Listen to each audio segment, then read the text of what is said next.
जगाची व्यवस्था जी काय ती जगाची व्यवस्था उलगडण्याचा प्रयत्न जो काय तो प्रयत्न कवी या ठिकाणी करताना आपल्याला दिसतो. आता आपल्याला पाचवा शेर जो काय तो पाचवा शेर आपल्याला अभ्यासायचा आहे. तोही वेगळाच अर्थ या ठिकाणी देताना आपल्याला दिसतो. सांगती तात्पर्य माझे सारख्या खोट्या दिशा चालणारा पांगळा आणि पाहणारा आंधळा सांगते.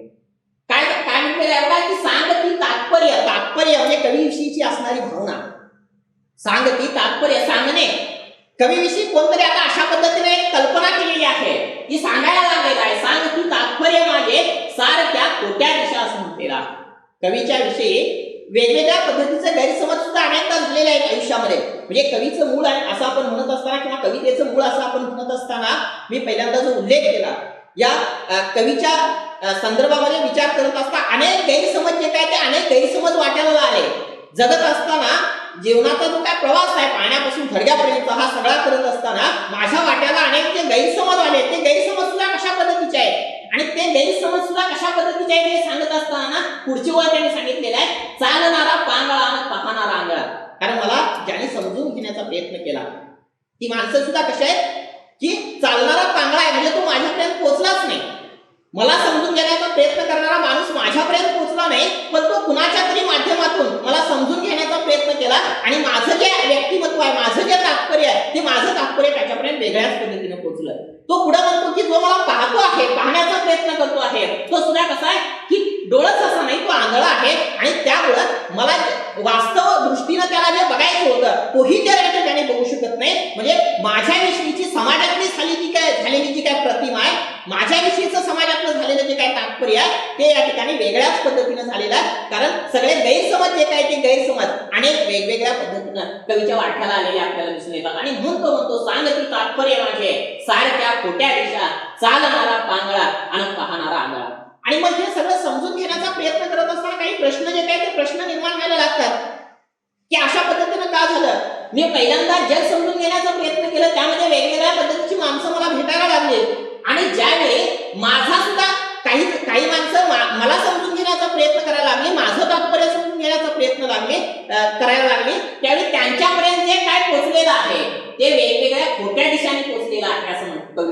आणि ते म्हणत असताना तो म्हणतो कारण का तर माझ्यापर्यंत माझी माहिती घेण्यासाठी येणारा माणूस जो काय तो पांगळा आहे त्याला पाय नाही आणि म्हणून तो वेगळ्याच वाटेनं मला समजून घेण्याचा प्रयत्न करायला लागला. आणि मला पाहणारा माणूस सुद्धा कसा तो आंधळा आहे तोही म्हणजे दुसऱ्याच्या डोळ्याने मला अनुभवायला लागला आणि मग स्वतःच्या डोळ्याने मला जर तो अनुभवत नसेल तर मी त्याला वास्तवाची दिसणारच नाही. आणि अनेक गैरसमज प्रचंड अशा पद्धतीचे गैरसमज जे काय ते माझ्या बाबतीत झाले आहेत असंही आपण या ठिकाणी म्हणू शकतोय. आणि म्हणून मग हे सगळं झाल्यानंतर तरी शेवटी एका वास्तवावरती या ठिकाणी येण्याचा प्रयत्न करायला लागतो. हे सगळं अशा पद्धतीचं आहे. पहिल्या 2 ओळींच्या मध्ये तो काय सांगतो की स्वतःचं अस्तित्व कशा पद्धतीचं आहे त्या सगळ्यामध्ये जगत असताना सुद्धा स्वतःचं वेगळेपण कशा पद्धतीचं आहे तो वेगळेपण पहिल्या 2 शेरांच्या मध्ये पहिल्या एका शेरामध्ये तो सांगतो आहे. नंतरचे जे काही 3 शेर आहेत त्या सगळ्या 3 शेरामध्ये हे सगळी व्यवस्था समजून घेण्याचा प्रयत्न करायला लागतोय. जगामध्ये वास्तव पद्धतीने तो जगण्याचा प्रयत्न या ठिकाणी करायला लागतोय. पण असं करत असताना जग त्याला अशा पद्धतीने भेटायला लागतं की तो त्याला थोडासा नर्वसपणा यायला लागतो. या जगामध्ये अशाच पद्धतीने अशा पद्धतीची अवस्था सुद्धा त्याच्या वाट्याला यायला लागते. पण हे सगळं झालं तरी हा कलंदर वृत्तीचा कवी आहे आणि असा तसा या ठिकाणी धरणारा कवी नाही. हे शेवटच्या 2 ओळींच्या मध्ये दिसते. आणि म्हणून तो म्हणतो हे सगळं जरी झालं तर शेवटी तू पेटून उठतो आणि मग या ठिकाणी बंड करतो आणि म्हणतो की विचारावरती बंड करतो. या सगळी जी काही नैराश्यता आहे या मधल्या 2-4 ओळींच्या मध्ये असणारी नैराश्य जे काय ते नैराश्य या शेवटच्या ओळींच्या मध्ये तो म्हणजे फेकून देतो आणि म्हणतो माणसांच्या मध्यरात्री हिंडणारा सूर्याने माझ्या साथीनं माझा पेटण्याचा सोहळा. आणि मग शेवटी जे काय आहे ते माणसांच्या मध्यरात्री म्हणजे ही झोपी गेलेली माणसं आहेत. माणसं झोपी गेलेली असं म्हणत असताना ही व्यवस्था आता झोपी गेलेली आहे आणि त्या ठिकाणी हिंडणारा मी सूर्य असं म्हणत असताना मी स्वयंप्रकाशित आहे. मला अशा पद्धतीचं ज्ञान आहे. मलाही प्रकाशमान होता येतं. सूर्यासारखा मी तेजस्वी आहे आणि मग सूर्यासारखा मी तेजस्वी असताना ही वरची सगळी जी काय अवस्था आहे वरची सगळी अवस्था बघून मी नर्वस का व्हावं. कारण शेवटच्या वेळी त्यांनी म्हटलेला माझी यासाठीनं माझा पेटण्याचा सोहळा. हा जरी सोहळा असला तरी हा केवळ माझ्यासाठी नाही या व्यवस्थेसाठी सुद्धा मला या ठिकाणी जगायचं आहे. आणि या व्यवस्थेसाठी जगत असताना आपण या ठिकाणी नर्वस होऊन चालणार नाही. आपण अशा पद्धतीनं म्हणजे ही जी जी काही सगळी अवस्था आहे ही अवस्था घेऊन कुठंतरी गांघरून जाण्यासारखी अवस्था जी काही अवस्था आपल्या वाट्याला आहे ती अवस्था आपण या ठिकाणी फेकून दिली पाहिजे आणि आता आपण थोडंसं या सगळ्या व्यवस्थेच्या विरोधात सुद्धा लढलं पाहिजे. त्यासाठी सूर्य स्वतःला व्हायला लागलं तरी चालेल. आणि म्हणून माणसांच्या मध्यरात्री असं म्हटलेलं आहे. माणसांच्या मध्यरात्री असं म्हणत असताना जी माणसं झोपी गेलेली आहेत, जी व्यवस्था झोपी गेलेली आहे त्यामध्ये हिंदणारा अशा पद्धतीचा मी सूर्य आहे. सूर्य असं म्हणत असताना मी स्वयंप्रकाशित आहे, मी स्वयंज्ञानी आहे, मी स्वावलंबी आहे. आणि मी स्वावलंबी असल्यामुळे मी कारण आता काय केलेलं आहे, माझ्या साठीनं माझा पेटण्याचा सोहळा. मी केवळ माझ्यासाठी या ठिकाणी या सगळ्या व्यवस्थेशी लढतो असं नाही, तर या समाजाचं असणारं जे काय दायित्व आहे त्या दायित्वातून सुद्धा थोडंसं मला मुक्त व्हायचं आहे. कारण आरती फुगुनीच्या एक ठिकाणी म्हटलंय की या भूमीचे ऋण फेडाया देवा मी आलो आणि नक्षत्रांचे क्षेत्र सुनी गर्भवासी मी झालो. जन्मजन्मीच्या तळी सांडली वेचित वेचित किरणे आणि यमकामधुनी यमास जोडून अनुप्रासलो मरणे. त्वचा सुरणी निद्रा सेला जिला म्हणाली तीच म्हणाली लालून इतका हवे पांघरू रक्त. म्हणजे समाजासाठी काहीतरी करावं, दुसऱ्यासाठी काहीतरी करावं ही जाणीव असणारी माणसं कुठेतरी अशा पद्धतीने या ठिकाणी जगण्याचा प्रयत्न जो काय तो जगण्याचा प्रयत्न करत असताना आपल्याला दिसत आहे. एकूण या कवितेचा विचार करत असताना माणसाच्या मध्यरात्री हिंदणारा सूर्य मी असं म्हणत असताना हे सगळ्यावरच्या अवस्थेमध्ये नर्वस झालेला कवी एकाएकी पेटून उठतो. एकाएकी तो या ठिकाणी आत्मभान येतो त्या कवीला आणि आत्मभान आलेला कवी या ठिकाणी म्हणतो की मी सूर्य आहे, मी प्रखर तेजस्वी आहे, माझ्याकडे स्वयंप्रकाशित होण्याची ताकद आहे आणि अशा वेळी मी हतबल होणार नाही, या ठिकाणी निराश होणार नाही, तर मी दुसऱ्यांच्यासाठी काय करणार आहे की पेटून उठणार आहे. आणि तो पेटून उठण्याचा सोहळा सुद्धा आता माझा जवळ आलेला आहे. कारण मी शांत बसणार अशा पद्धतीनं नाही, या व्यवस्थेवरती मी प्रहार करणार आहे, या व्यवस्थेला योग्य दिशा देण्याचा सुद्धा मी या ठिकाणी माझ्या परीने जो काय आहे तो माझ्या परीने मी प्रयत्न केल्याशिवाय राहणार नाही असं या ठिकाणी तो मांडत असताना आपल्याला दिसतोय. एकूण या ठिकाणी या कवितेचा विचार करत असताना मी वेळोवेळी या ठिकाणी तुम्हाला सांगत गेलो की पहिले 2 शेर वेगळी जाणीव करून देतात, मधले जे काय 3 शेर आहेत ती वेगळी जाणीव करून देतात, 5वा शेर जो काय तो वेगळी जाणीव करून देतो आणि शेवटचा जो 6वा शेर आहे तो कवीला आत्मभान जे कशा पद्धतीने आलेला आहे त्याची जी काय जाणीव आहे ती त्याची जाणीव त्या ठिकाणी दिलेली आहे.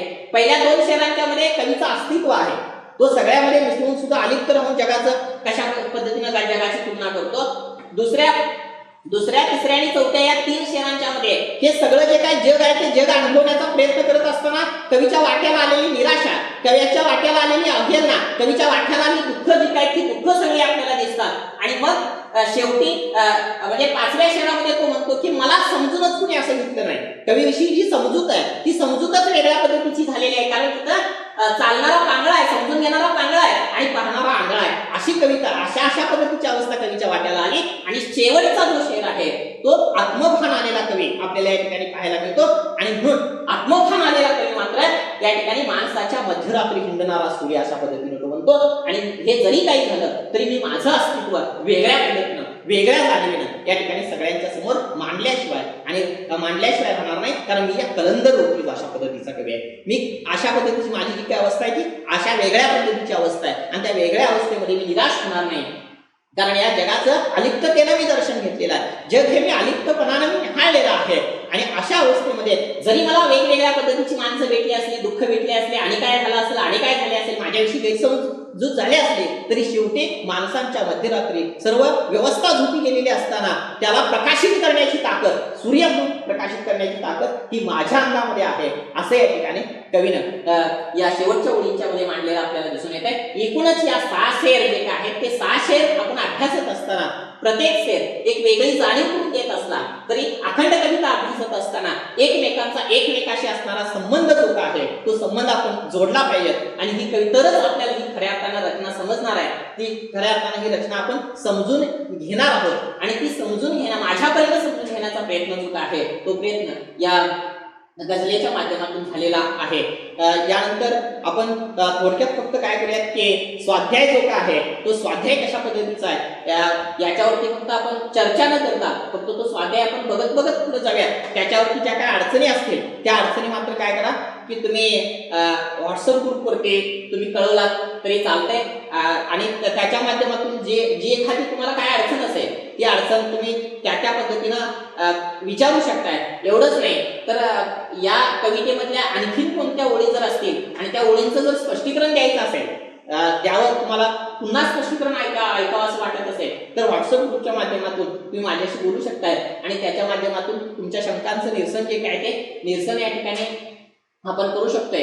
आता आपल्याला कृतीपत्रिकेच्या माध्यमातून ही कृती आपल्याला सोडवायची आहे। त्यामध्ये पहिली कृती काय आहे बघा की खालील अर्थाच्या ओळी कवितेतून शोधून लिहायच्या आहेत। ह्या एका बाजूला त्या ओळी अर्थ सांगणाऱ्या ओळी ज्या काय त्या ओळी दिलेल्या आहेत आणि कवितेतल्या ज्या काय ओळी आहेत त्या कवितेतल्या ओळी आपण काय करायच्या आहेत त्यातल्या शोधून या ठिकाणी लिहायची सोपी कृती आहे। त्यानंतर हा कृती करा असं म्हटलेला आहे आणि कवितेतील विरोधी भाव दर्शवणाऱ्या गोष्टी त्या कवितेमध्ये विरोधी भाव दर्शवणाऱ्या ज्या काही गोष्टी आहेत त्याही गोष्टी कशा पद्धतीने आहेत तिथे जर तुम्हाला काय कळत नसेल तर तशा पद्धतीने तुम्ही विचारू शकताय। योग्य जोड्या लावा असं म्हटलेलं आहे। अ गट एक दिलेला आहे, ब गट एक दिलेला आहे आणि मग त्यात अ गटामध्ये माणसांची मध्यरात्र म्हटलेला आहे, मध्यरात्री हिंडणारा सूर्य म्हटलेला आहे, माझा पेटण्याचा सोहळा म्हटलेला आहे आणि ब गटामध्ये त्याचे अर्थ काही दिलेले आहेत। नैराश्यातील आशेचा किरण, इतरावर होणाऱ्या अन्यायाविरुद्ध पेटून उठण्याची वृत्ती असेल किंवा माणसाच्या आयुष्यातील नैराश्य असेल ते अ गट आणि ब गट यांच्याशी आपण त्या जोड्या जुळवायच्या आहेत। खाली ही असं म्हटलेलं आहे, एका शब्दात उत्तरे द्या असं म्हटलेलं आहे। कवीची सदैव सोबत करणारी कोण ही कवितेची ओळ शोधून या ठिकाणी तुम्ही या। कवीचा विश्वासघात करणारे कोण आहेत ते तुम्ही कवितेच्या अनुषंगाने लिहू शकताय। खोट्या दिशा सांगतात ते तुम्ही लिहू शकताय आणि माणसाच्या अंधकारमय जीवनात साथ देणारा कोण आहे तेही तुम्ही या ठिकाणी कवितेच्या माध्यमातून तुम्ही पुढे जाऊ शकताय। खालील शब्दांचे अर्थ लिहा असं म्हटलेलं आहे। त्यामध्ये एक तात्पर्य दिलेलं आहे, दुसरं लळा दिलेला आहे, तिसरं गुंता दिलेला आहे आणि चौथं सोहळा दिलेला आहे। तेही तुम्ही तुमच्या पातळीवरती अभ्यासण्याचा प्रयत्न करा। ते जर काय नसतील तर त्याच्यावर आपण चर्चा करूया। खालील ओळींचा अर्थ लिहा असं म्हटलेलं आहे। रंगुनी रंगात साऱ्या रंग माझा वेगळा, गुंतुनी गुंत्यात साऱ्या पाय माझा मोकळा। मी जे पहिला शेर तुम्हाला समजून सांगितला त्याचा अर्थ तुमच्या भाषेमध्ये तुम्ही या ठिकाणी लिहिणं अपेक्षित आहे। कोणत्या काळी कळेना मी जगायला लागलो आणि कुठे आयुष्य गेले का कुणी माझा गळा। याच्याही संदर्भामध्ये मी विस्ताराने कविता शिकवत असताना किंवा तिचं कवितेचे विवेचन करत असताना बोललेलो आहे। त्याही दृष्टीने तुम्ही त्यामध्ये बोलू शकताय। काव्य सौंदर्य असं म्हणलेलं आहे। माणसाच्या मध्यरात्री हिंडणारा सूर्य मी, माझी या साथीनं माझा पेटण्याचा सोहळा। या ओळीतील भाव सौंदर्य स्पष्ट करा। म्हणजे या कवितेचा असणारा जो भाव आहे तो कोणता भाव आहे, परोपकारी असणारा जो भाव आहे तो भाव कशा पद्धतीने व्यक्त केलेला आहे तो तुमच्या शब्दामध्ये तुम्ही मांडा। त्यातून काय अडचण असेल तर आपण त्याचा विस्ताराने अभ्यास करूया। आणि रसग्रहणासाठी तुम्हाला या ठिकाणी काही ओळी दिलेल्या आहेत। त्यामध्ये रंगुनी रंगात साऱ्या रंग माझा वेगळा आणि गुंतुनी गुंत्यात साऱ्या पाय माझा मोकळा। कोण जाणे कोठून या सावल्या आल्या पुढे, मी असाठी लागती या सावल्यांच्याही झळा। राहती माझ्या सवेदी आसवेदी तांपरे, हे कशाचे दुःख ज्याला लागला माझा गळा। आणि कोण त्या काळे कळेना मी जगायला लागलो आणि कुठे आयुष्य गेले का कुणी माझा गळा। एवढ्या या ठिकाणी ओळी दिलेल्या आहेत। त्यामुळे पहिला शेर हा जरासा वेगळा दृष्टिकोन देणार आहे आणि बाकीचे 3 शेर जे काय ते 3 शेर हे कवीची असणारी समाजाविषयीची जाणीव, समाज कशा पद्धतीची व्यवस्था कशा पद्धतीने कवीला अनुभवायला आली हे या ठिकाणी शेवटचे 3 जे काही शेर आहेत ते 3 शेर तुम्हाला या ठिकाणी सांगणार आहे। त्याच्या माध्यमातून तुम्ही समजून घेण्याचा तो प्रयत्न करा। अभिव्यक्तीमध्ये समाजात स्वतःचे वेगळेपण जपण्यासाठी प्रयत्न करावेच लागतात आणि सुधारणासह म्हणजे कवितेच्या उदाहरण देऊन तुम्ही या ठिकाणी ते स्पष्ट करा। कवीच्या आयुष्याने केलेली त्याची फसवणूक तुमच्याच शब्दामध्ये स्पष्ट करा। ही कविता समजून घेत असताना कवीच्या वाट्याला त्याची काय फसवणूक झाली असं तुम्हाला वाटतं त्या अनुषंगाने तुम्ही हे स्पष्ट करू शकताय। मी मध्यरात्री हिंडणारा सूर्य आहे असे कवी स्वतःबाबत काय म्हणतो तेही लिहा। कारण सगळं जग झोपी गेलेलं असताना, ही व्यवस्था झोपी गेलेला असताना स्वयंप्रकाश चिकून मी कशा पद्धतीने मध्यरात्री हिंडणारा सूर्य आहे, आत्मोभाव आलेला कवी कसा आहे तो तुम्ही तुमच्या शब्दामध्ये या ठिकाणी मांडू शकताय। आणि उपक्रमामध्ये मराठी गझलकारांच्या गझला तुम्ही कळून आता सुट्टीमध्ये वाचलात तरी चालेल। युट्यूबवरील विविध मराठी गझल ज्या काय त्या ऐकलात तरी चालेल। आणि या ठिकाणी रंग माझा वेगळा ही गझल जी काय ती गझल आपल्याला सादर करता येते। अनेक गायकांनी ती गझल सादर केलेली आहे। त्याच्याही माध्यमातून तुम्ही काय करा याचा विचार केला तरी या ठिकाणी हरकत नाही। एकूणच ही गझल मी माझ्या पातळीवरती विवेचन करण्याचा जो काय प्रयत्न आहे तो प्रयत्न केलेला आहे। एखाद्या कवीची गझल ती रचना जी काय ती रचना वाचकाला किंवा रसिकाला आहे त्या पद्धतीनं सापडेल असं आपल्याला या ठिकाणी वाटत नाही। प्रत्येक वाचकाच्या त्या कवितेच्या संदर्भातल्या संकल्पना थोड्याफार वेगळ्या असू शकतात, नाही असं नाही, परंतु विश्वात्मक मूल्यावरती ती गझल आणणं या ठिकाणी गरजेचं असतं आणि तो प्रयत्न जो काय तो प्रयत्न मी केलेला आहे। अशाच पद्धतीने हे 12वीचं पुस्तक, या पुस्तकातले धडे आणि कविता आपण या ठिकाणी पुढे समजून घेत जाऊयात। जर तुम्हाला ही आमची लिंक शिवराज महाविद्यालय गडिंग्लज ही युट्यूबवरील लिंक जी काय ती आवडली असेल तर तुम्ही त्यासाठी सबस्क्राईब करा आणि दुसऱ्या बाजूला लाईक सुद्धा करा आणि दुसऱ्यांना शेअर अशा पद्धतीने केलात आणि तुमच्यासह इतरांना सुद्धा आनंद मिळवून देण्याचा प्रयत्न केलात तर याच्यातून चांगलंच आहे आणि वेगवेगळ्या वर्गांचे जे काही व्हिडिओ आहेत ते व्हिडिओ या लिंकच्या माध्यमातून तुम्हाला बघायला मिळतील. धन्यवाद.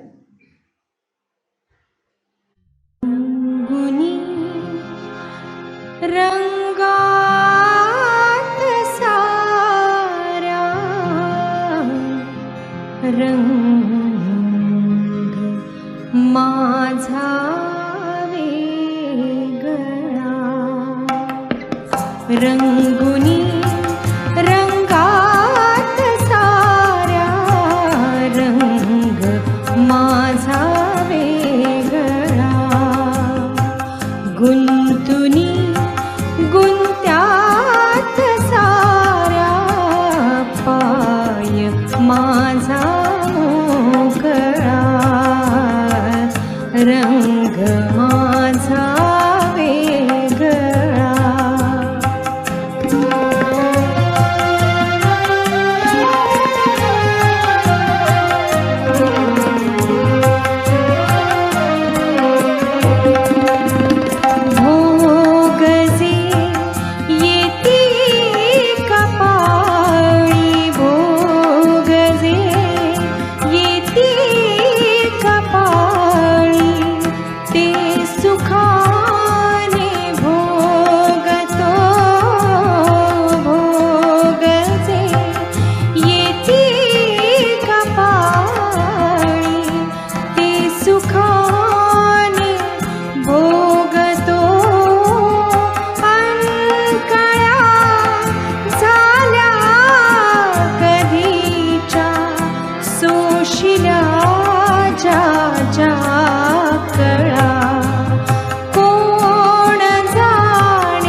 राहती माझ्या सवेही आसवे गीतांपरी राहती माझ्या सवेही आसवे गीतांपरी हे कशाचे दुःख जाला लागला माझा लळा कोणत्या काळी कळेना कोणत्या काळी कळेना मी जगाया लागलो अन कुठे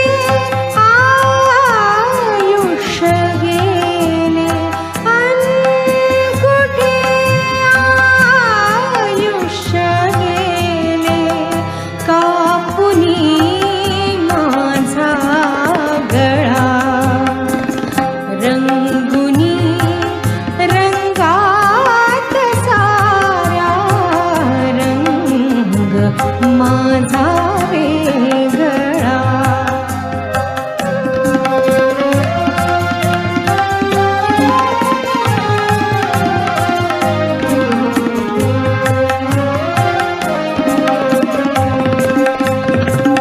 सांगती तात्पर्य माझे सारख्या खोट्या दिशा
पेटण्याचा सोहळा माझ्यासाठी न माझा पेटण्याचा सोहळा रंगुनी रंगात सारा रंग माझा वेगळा गुंतुनी गुंत्यात सारा पाय माझा मोकळा रंग